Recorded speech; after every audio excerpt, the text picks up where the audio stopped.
Hello all, and welcome to Half Wall Hockey. Thank you for joining me. We're up to 57 subscribers, which is amazing. The channel is growing and I'm happy you're all here. I'm starting up the website and have one post on there so far, but more in-depth posts related to these videos will be up soon. There's going to be a link below in the description, and as always, subscribe to this YouTube channel as well. Alright, video time. It's Bordeleau time. The Bordeleau hype train has taken off in 2022. Bordeleau played primarily for the University of Michigan, tallying 37 points in 37 games, but he also spent 2 games with the Barracuda, scoring 3 points, and 8 games with the Sharks, registering 5 assists. He had an injury-filled World Championship where he scored 2 goals in 8 games, and he's going to be representing USA in the World Junior Championships in the next week as well. It seemed like a good time to get this video out because of that. Anyways, here's some general thoughts. I like him, more so than I did before I made this video. I'd watched him probably a dozen times over the past 2 years, and I've come away with different impressions every game. He's a bit smaller than his listed height of 5'10", say 5'9". Plays with skill and deception on most of his shifts, but he does have a physical side to his game as well. So let's get to the carry category. A quick refresher for everyone new here, the rating scale is 1 to 9, with a 6 being a third line forward in the NHL, a 7 is like a second line forward, an 8 is a first line, 9 is a generational forward, 5 is like borderline NHLer, and the below that is a little bit nebulous. So Bordeleau has a wide stance, which really limits his ability to pick up to a top speed. He has some quick feet, and he isn't awkward on his skates or anything, but he's just a bit slower than the prototypical players at his size. He's grading around a 6 with his skating, but I think there's some room for improvement if his stride and his stance improves. He has a strong lower body, which he demonstrates when he shields pucks and he checks. The biggest reason why he grades so high in this category, though, is his stick handling. He's deceptive in how he attacks defenders. He doesn't just try and beat them around the corners with speed or bulldoze through them. He attacks beneath their sticks, baits defenders into overcommitting, and then makes a play around them rather than through them. He's skilled in transition and attacking up the ice as well. He's scanning constantly to find the best route to carry the play forward, so let's get into it. These first few clips are an example of how he pushes the puck, gets a commitment, and then makes a play. He's baiting the defenders into attacking him, and then making extremely intelligent plays around them. These plays may not all work at the NHL level. The habits he's developed carrying the puck and manipulating play will give him a strong base to work with carrying the puck at the next level.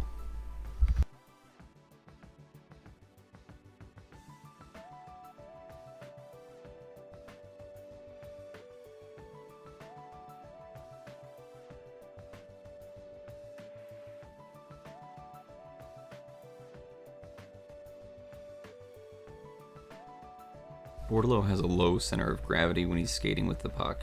He's not always so easily knocked off his skates like he is in this clip. For someone of his size, his lack of speed, though, can get him tangled up pretty easily. Overall, though, his combination of manipulation ability with the puck and puck protection means that he can handle players far bigger than him.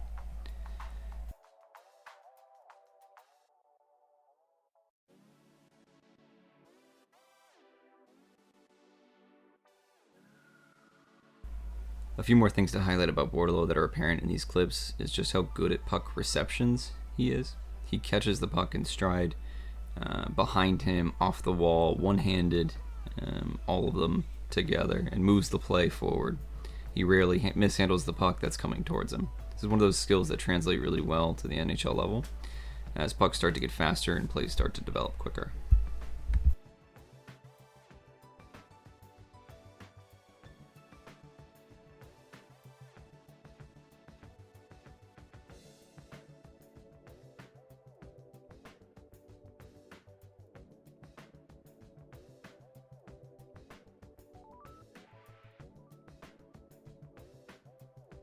Lastly, we're going to see more of this in the finish category, but Bordeleau does have a few effective dekes at his disposal as well, using the aggressiveness of his defenders to get around them. I personally think that the distribution of the puck after he challenges defenders will carry him farther than his actual deking or carrying ability, though. So let's get into his passing ability. Bordeleau is a gifted playmaker. Out of the prospects we've profiled so far on this channel, I think Ko has some more skill and finesse with his actual passing ability, but I think Bordeleau's combination of manipulation, his vision, and his passing skills put him slightly ahead. I think he's got the skill as a distributor to be a top 6 player. He again utilizes his opponents to push play. Rather than forcing plays that aren't there, he's creating lanes by baiting his defenders into making mistakes. Overall, he's scoring at a strong 7 in this category, as I think this will be his primary point-getting skill at the next level.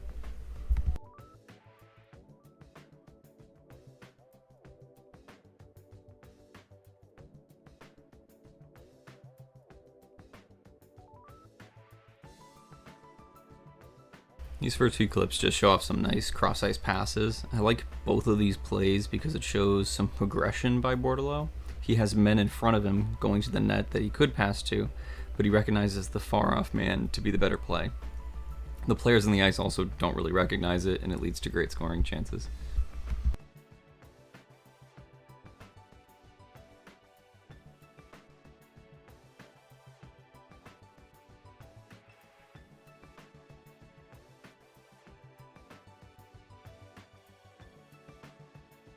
Bordeleau is a clever play connector at evens and on the power play. What I mean by that is he's able to move the puck quickly into high danger areas without having to really handle the puck for a long time.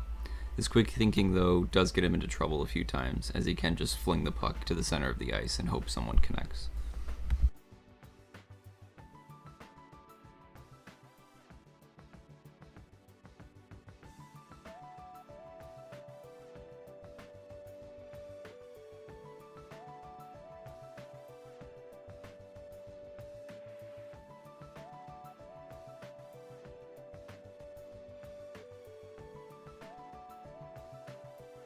I'm highlighting this clip not really for the pass itself, but to watch Bordeleau's head. As soon as he receives the puck, he's waiting for the defender to come to him.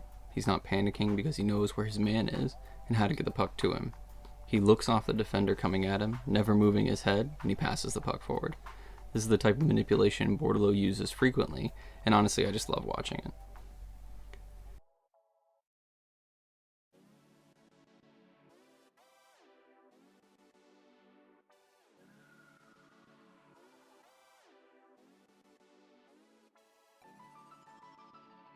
As highlighted in this carry category, his ability to shield pucks and wait for plays to develop serves him well here.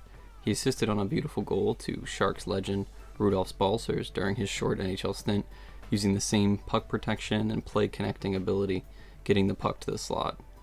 I'd like to say this pass was completely on purpose, but I have some doubts. Either way, great pass, great play.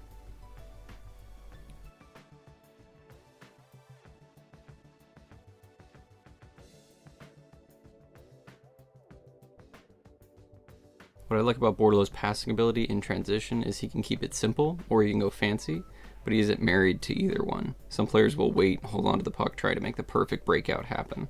Bordeleau just picks the smartest play available and then does it. He also has great accuracy in transition, hitting his men in stride most times. Lastly, I wanted to highlight this passing play. He again receives a puck, he turns, spots his man, and this time I'm going to say on purpose, fires it off the wall, bounces it back to a streaking player. It's just really beautiful stuff.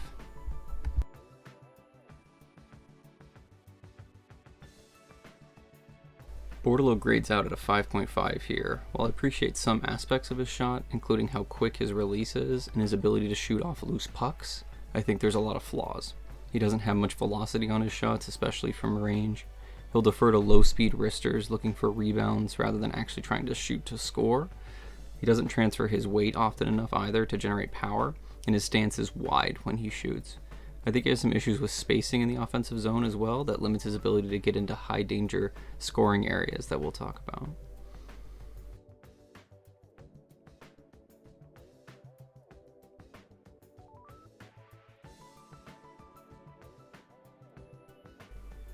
These clips highlight some of the good aspects of the finish category here. A quick release allows him to react to plays quickly and get it on net. He doesn't bother trying to build up too much power behind these shots, and overall they're pretty accurate. The majority of his goals come off plays like this, quick shots that fool goaltenders. The issue is they're more situational than anything else, and I think he might have some struggle scoring goals in the next level, unless he makes some dedicated improvement into his shot mechanics, which we'll talk about.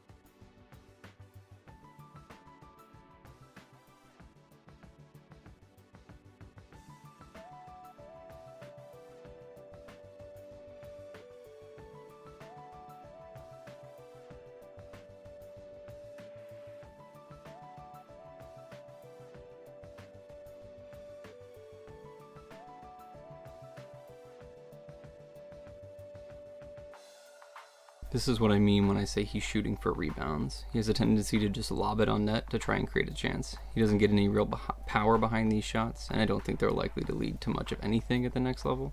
He needs to work on transferring his weight when he shoots, kind of like he does here in this Barracuda clip, although he's even leaning so far back that he still isn't effectively putting downward force on his stick, even if he transferred onto his inside leg when he shot here. I think he needs a shooting and a skating coach when he gets to the next level, because both need to improve to utilize the good aspects of his game.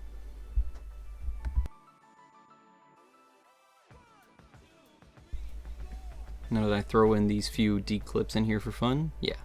But Bordeleau does have some utility as an in-tight scorer because he can manipulate goaltenders really well when he gets that close. Plus, anytime I can show the Vegas shootout goal, I'm going to, and you can't stop me.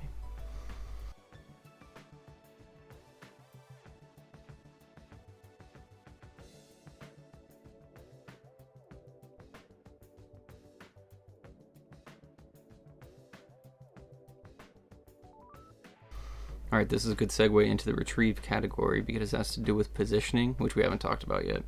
Bordeleau has some issues with spacing and positioning when he doesn't have the puck.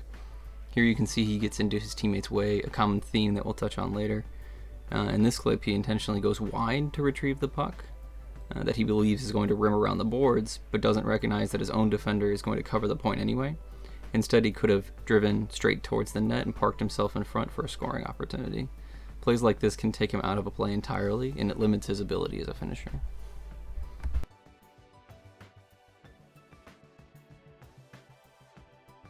This is a better example of him driving the net and getting rewarded at the World Championship, again utilizing his quick shooting skills off of loose pucks.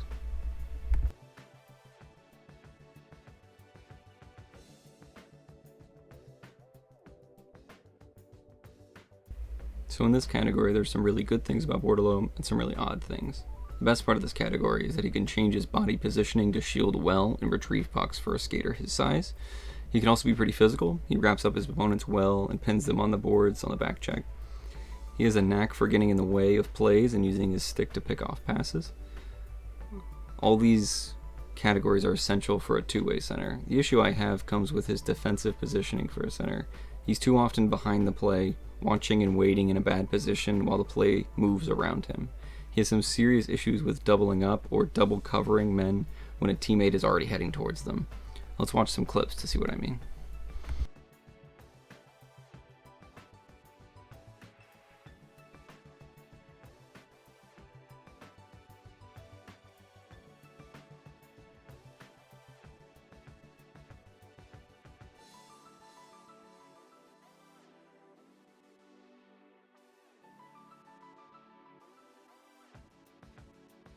Here's a good example.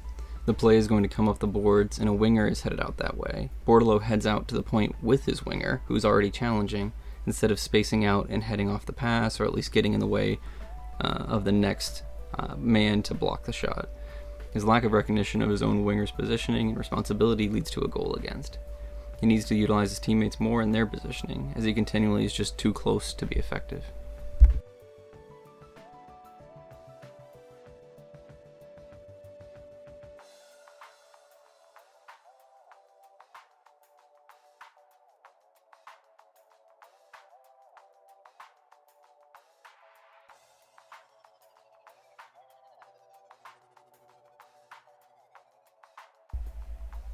These next few clips are just examples of him being behind the play.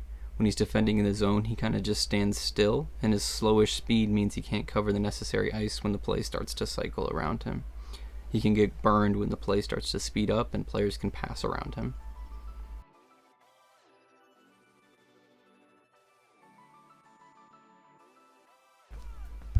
Now for some good, he utilizes smart body positioning to shield the puck on his retrievals in the offensive zone. The reason he scores at a 5.5 in this category is because of his offensive zone retrievals and his smart stick work.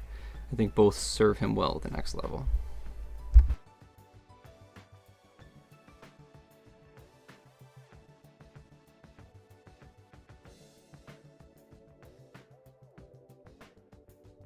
Finally, you can see that he's able to stick with his man down the wall, wrap up effectively on the back check. Once he's one-on-one with an opponent, he's actually fairly good at making sure they're not going to get around him clean.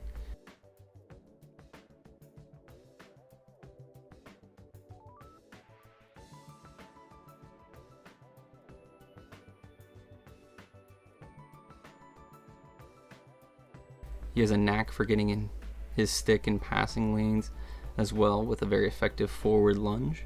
Once he cleans up some of the spacing issues, I think he can grade out a little bit better defensively.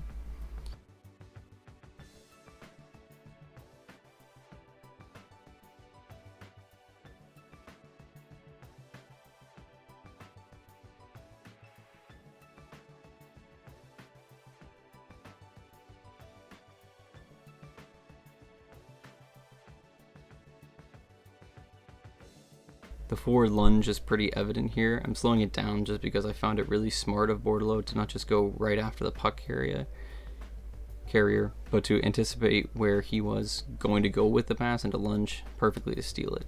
It's smart defensive work that will hopefully continue at the next level.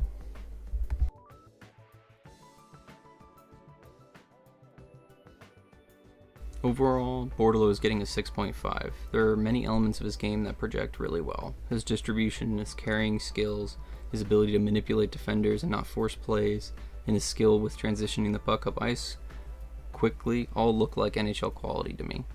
I think he utilizes his size well to protect the puck. He shields it, makes plays afterwards. I have some questions though about where he slots at the next level. I think he could play center because he does have some good stick work defensively, and his playmaking talents lend better to the center position.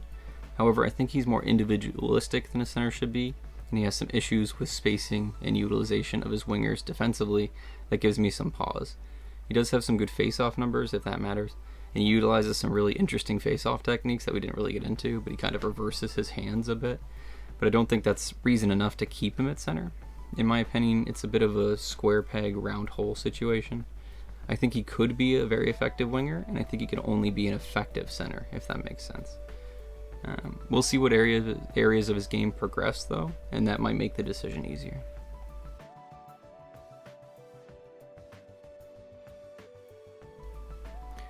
Alright, we're covering some ground now. Gushtin is still the leader, but it's probably a 1A and 1B situation at the top of the leaderboard so far. In some ways, Bordeleau has a higher chance to make the NHL, I feel, just because he can play center, and his game is built more on manipulation than Gushtin, who kind of relies on his skill at deking and stick handling to really drive play. Still, Gushtin is faster and has a way better shot, so who really knows? Anyways, next time we're going to cover the Sharks' 2020 first round pick, Ozzy Weisblatt, and I promise eventually William Eklund.